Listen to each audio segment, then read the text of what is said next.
Okay, TH31 asks, how is your 6K from chargebacks? My what? TH31 asks, how is your $6,000 from chargebacks? All of this starts over 5 years ago in October 12, 2012.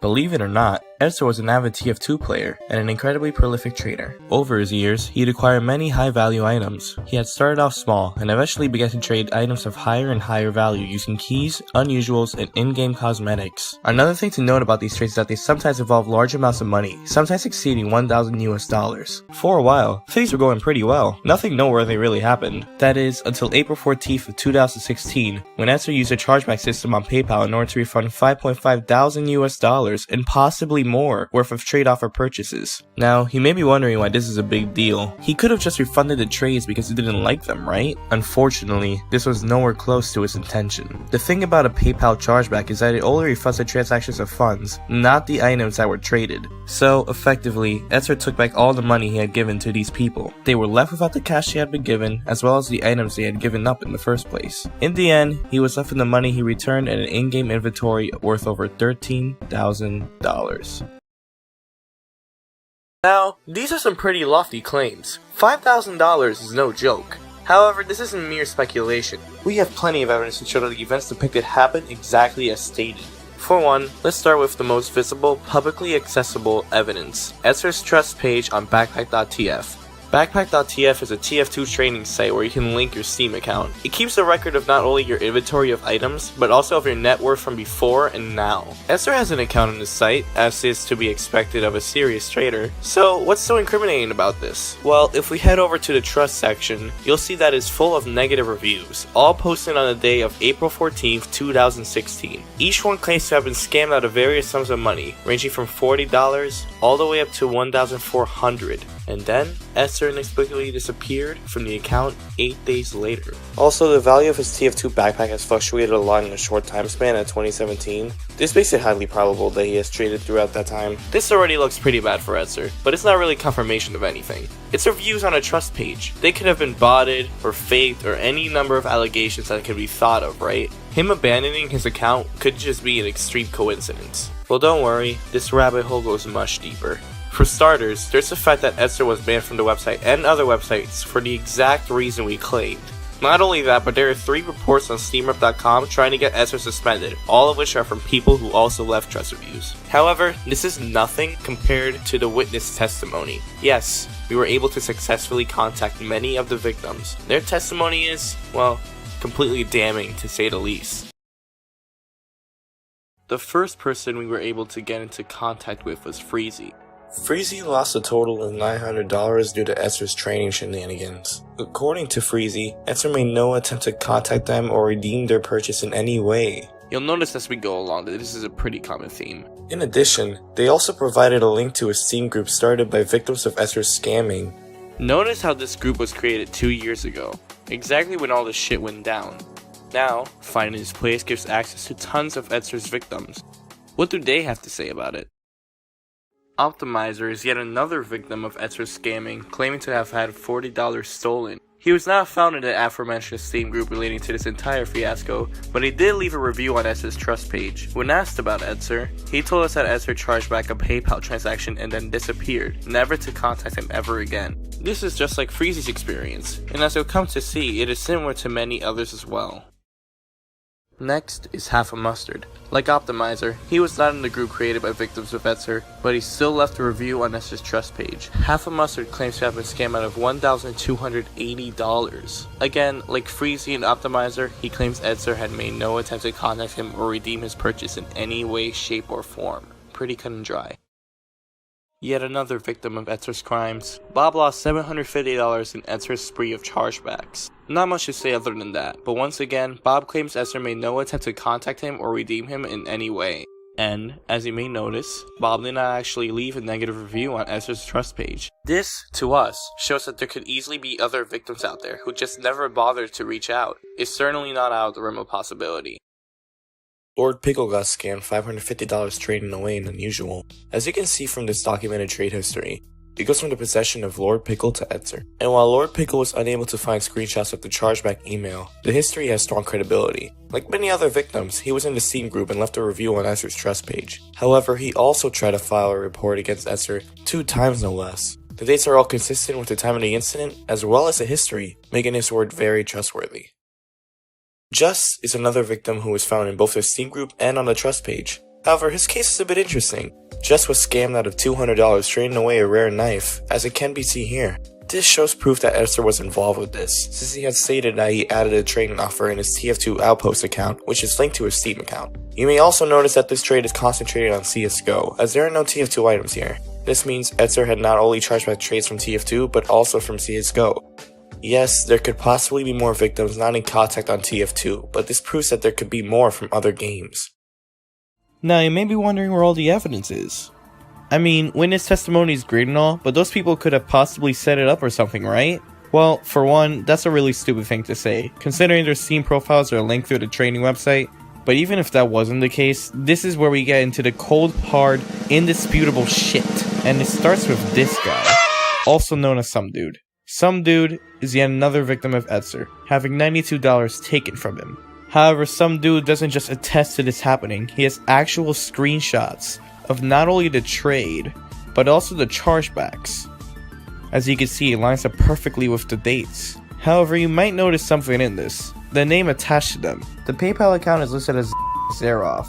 However, that's not Etzer's name. His name is Ethan Zeroff. Not only that, but in the group, even one of the victims claims that Etzer's real name is most likely also based on the name in the chargeback records. So the question is, why is there a name inconsistency here? Well, the answer is pretty underwhelming. Etzer just used his mom accounts for the trades, which makes sense considering Etzer at the time was probably 15 or 16. So, now we not only have witnesses who claim they were scammed, but we also have screenshots of the PayPal chargebacks. The evidence is getting pretty stacked, but believe it or not, there's even more. Cash Money Online was hit hard by Etzer scamming, claiming to lose $1,450. And he still stands by this claim 2 years after the fact, as well as having the evidence to back up what he says. Not only does he have screenshots of the items being traded, and the transaction itself, but also Etzer's PayPal information. And even Etzer explicitly agreeing to the trade. Out of the many testimonies, Dispatcher's may be the most interesting. Like the other victims, Dispatcher was robbed of a substantial amount of money, in this case, $300. However, what makes Dispatcher unique is that he actually recovered the stolen money. Etzer gave it back. However, though you may think this looks good for Etzer, it actually buries him even deeper. This isn't actually a good thing. For one, it was not Etzer who initiated contact. Dispatcher had to reach out on his own, and even then he never actually talked directly to Etzer, but instead to his father, and Dispatcher had to badger him for months before he was compensated. On top of all that, this also dries up any excuse Etzer could possibly have about this. This simply couldn't be a situation where he just forgot or he did it on accident. He was confronted directly, and only after months of pestering was the money restored, and only to the person who contacted him and not to everyone else. Etzer must have known. I would like to tell you about kaimtime, but I think I'll just let him do it for me. So, hello everybody. This is Vortex, and you are. I am kaimtime, formerly known as Jewlander. All right, cool.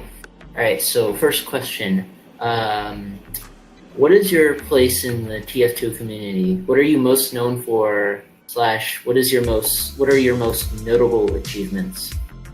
Sure. So I guess the thing I'm most known for is being a big time trader and collecting all of one of each unusual effect of the No Mercy unusual in TF2. And I'm also a streamer too, which I guess is what you probably know me for nowadays. Alright, cool. So on April 14th, 2016, you left a review on Etzer's trust page claiming to have lost money equivalent to 150 keys due to a chargeback, which is $292. Can you confirm that this information in the review is accurate? Yeah, I can definitely confirm that. Alright. You've provided us with screenshots of emails received from PayPal showing both the transactions as well as the chargebacks. Can you confirm that these screenshots are in fact by you? And can you also confirm that these screenshots haven't been tainted by editing in any way other than to edit out personal information. Yeah, the only thing ever done to those was blurring out anything about me personally. Alright. Has Etzer made any attempt to contact you or redeem your purchase in any way? No, I haven't even talked to him since I sold him the keys, and I'm pretty sure he removed and blocked me, so. Oh, alright. That's about it. Do you have anything else noteworthy to say? Not really. I hope he owns up to his actions and is a responsible person about this, but we'll see. Yeah, I hope so too. Alright, that's about it. Now, if that isn't enough evidence for you, I don't know what will be. Okay, TH31 asks, how is your 6K from chargebacks? My what? TH31 asks, how is your $6,000 from chargebacks? I'm sure there's a backstory there. I have no idea what he's talking about. Yeah, I actually don't know what he's talking about either, to be honest. But I'd kind of like to know. No, next question. If you remember, we'll come back to it. But Alright. I have no idea what he's talking about. All of this evidence seems really bad on Etzer and could have really affected his reputation with the community. What about Etzer's side? There are two sides to every story.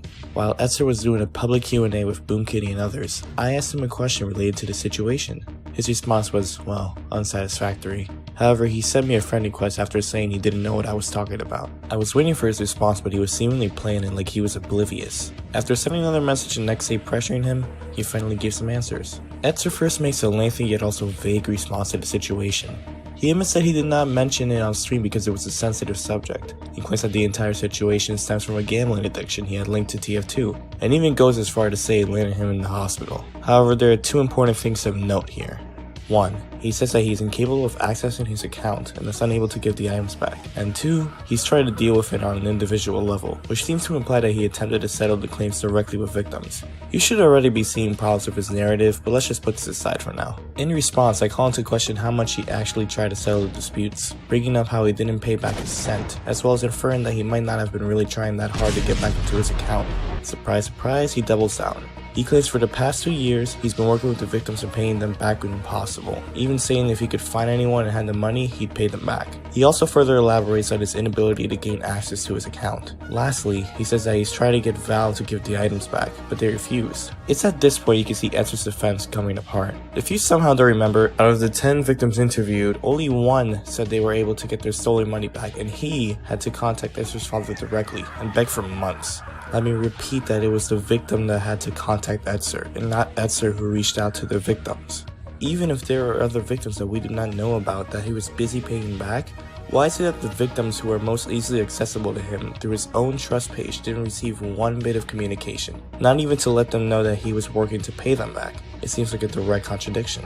In addition, it's highly probable that he's lying about his own ban. He says that his account was trade banned and cannot access certain features on Steam. If that is the case, why doesn't it show on his profile? I respond bringing up all these points as well as asking him which people specifically he contacted multiple times, and his response never answered that essential question. Instead, he provides yet more excuses for why he couldn't give the money back right away or contact the victims, saying that he had no access to those community features mentioned before. He also claimed that the victims could directly dispute with Valve and get their items back, and even said that many of them had done so. To the former point, there is still no indication on his profile that he is trade banned or VAC banned. It should be noted that his profiles on various trading websites do in fact have bans, as stated earlier. But even then, there are a whole host of other trading websites he could have used, and his Steam account is most definitely not banned. However, all that is insignificant when compared to one seemingly innocuous detail. Remember earlier when I said he came back to trade in 2017? This was inferred from the fact that Etzer's TF2 backpack made huge fluctuations back then. Notice that the amount of items in his inventory fluctuates before landing back down on the previous value. This makes it highly probable that he had traded throughout that time.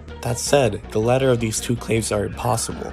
Valve explicitly states that they will not refund people who are scammed. Their policy is very explicit about this and has stayed the exact same even before all this occurred. So either Etzer is incredibly confused, or, more likely, he's outright lying about this fact. After presenting all this to Etzer, he said his last attempted explanation. He once again doubles down on the idea that he contacted victims, saying it was done outside of Steam. And while we know this is the case for Dispatcher with his dad, As stated before, no other victims received any attempted contact. Even if you want to claim it's victims we don't know about, he never actually provided names. On top of that, it's ludicrous to say that it's up to the victims to contact him when it's him who wronged them.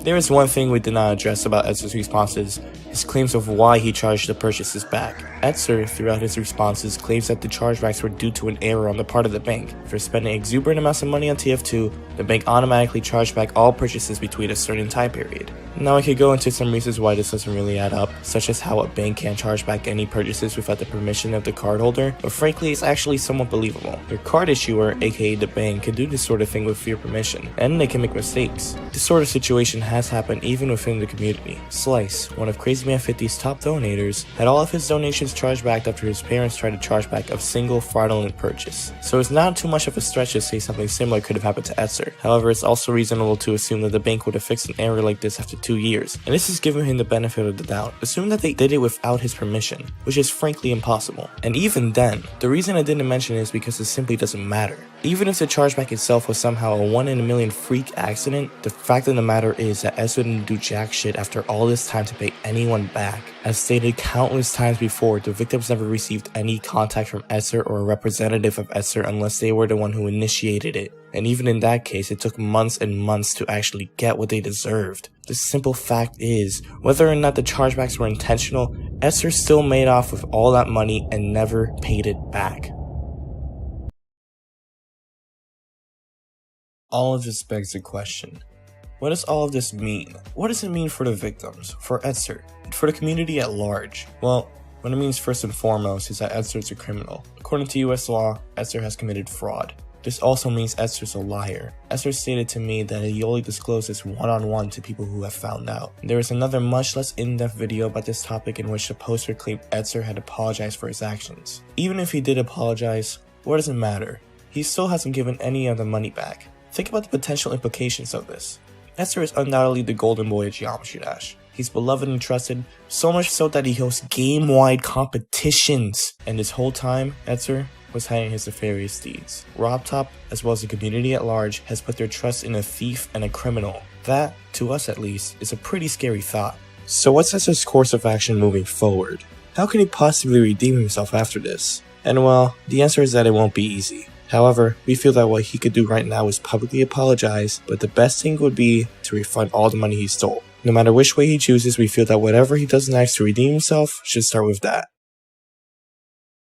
Overall, it's clear that Etzer fucked up, big time. He made high value trades, charged all of it back with PayPal, disappeared, and then tried to pretend it never happened. Does that make him completely irredeemable? No. It's been 2 years, and someone can mature a lot in that amount of time, especially as an adolescent. However, it's not going to be simple or easy. He needs to take drastic action in some way. In the interests of the victims, he needs to be held accountable for his actions, just like anyone else would. If you truly like Etzer, you should want him to be better, and in order to do that, Etzer needs to atone for what he's done.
No. You know what? Wait. I changed my mind. I've decided it's all okay though, because in the end, he apologized, right? Round of applause to Etzer for making the rest of y'all look real bad. Alright.